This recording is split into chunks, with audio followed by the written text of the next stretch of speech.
Hello everyone, আমি সুদীপা। চলো আজ তোমাদের সঙ্গে শেয়ার করব একদম গ্রাম্য পদ্ধতিতে সাধারণ কয়েকটি উপকরণ দিয়ে একদম খুব সাধারণভাবে বানানো একটা চিকেনের রেসিপি।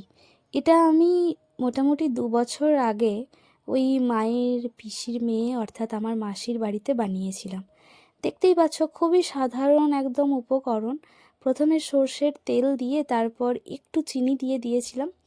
যেহেতু আমাদের গ্রাম বাংলাতে একটু চিনি দিয়ে আমরা ঘটিটা রান্না করেই থাকি, তো সেটা একটু লাল হয়ে আসার পর টমেটো কুচি দিয়ে তারপর পেঁয়াজ কুচি দিয়ে ভেজে লাল লাল হয়ে যাওয়ার পর আদা রসুন বাটাটা দিয়ে দিয়েছিলাম। চিনিটা একটু বেশি লাল হয়ে যাওয়ার কারণে রান্নাটাও প্রায় কালো কালো রঙই হচ্ছে। আর তখন আমার মোবাইলের ক্যামেরাটা খুব ভালো ছিল না, মানে আমার এটা পুরনো মোবাইলে শ্যুট করা। আর যেখানে রান্নাটা করছিলাম সেখানে আলোর পরিমাণটা কম বলেই রান্নাটা এরকম কালো কালো এরকম লাগছে। সবই বাটা মশলাতে করেছিলাম, তো রসুন বাটা আদা বাটা দেওয়ার পর আমি জিরে বাটা দিয়েছিলাম, ধনে বাটা দিয়েছিলাম। তো সব বাটা মশলাতেই রান্না করেছিলাম, আর এই সমস্ত কিছু মশলার জোগাড় যন্ত্র আমার মাসিই করে দিয়েছিল। তারপরে একটু হলুদ গুঁড়ো দিয়ে দিয়েছিলাম, আর তারপর দিয়েছিলাম এই যে চিকেন মশলাটা। লঙ্কার গুঁড়ো বা আর কোনো মশলা আমার কাছে আর ছিল না, কাশ্মীরি লঙ্কার গুঁড়ো বা এই সমস্ত কিছু। তারপর চিকেনটাকে দিয়ে ভালোভাবে কষিয়েছিলাম, আর হলুদের পরিমাণটা একটু কম লাগছিল বলে আর একটু দিয়ে দিয়েছিলাম। তারপর ভালো করে কষানো হয়ে গেলে, মানে মশলার সাথে চিকেনটাকে মাখানো হয়ে গেলে পরিমাণ মতো লবণ দিয়ে ভালো করে আমি কষাচ্ছিলাম। আমার রান্না মানেই হচ্ছে অনেকক্ষণ ধরে কষানো। এটা আমার ভালো লাগে, মানে আমার মনে হয় যে যত কষাবো তত রান্নাটা সুন্দর হবে।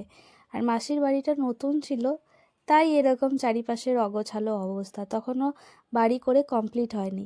আর এই ভিডিওটা আমাকে আমার মাই বানিয়ে দিচ্ছিল, আমার ম্যাক্সিমাম ভিডিও আমাকে আমার মাই বানিয়ে দেয়। তারপর কষানো হয়ে গেলে এই যে আমি পরিমাণ মতো জল দিয়ে দিচ্ছিলাম। আর ওই যে কালো হওয়ার কারণ ওটাই, আলোর পরিমাণ কম, চিনিটা একটু পুড়ে গিয়েছিল। এই কারণেই আর কি, মানে পুড়ে যায়নি, একটু বেশিই লাল হয়ে গিয়েছিল, যার কারণে এইরকম একটা রং। আর আর অন্য কোনো মশলা আমি দিইনি যে কালারটা লাল আসবে, মানে যেটা কাশ্মীরি লঙ্কা গুঁড়ো দিলে আসে।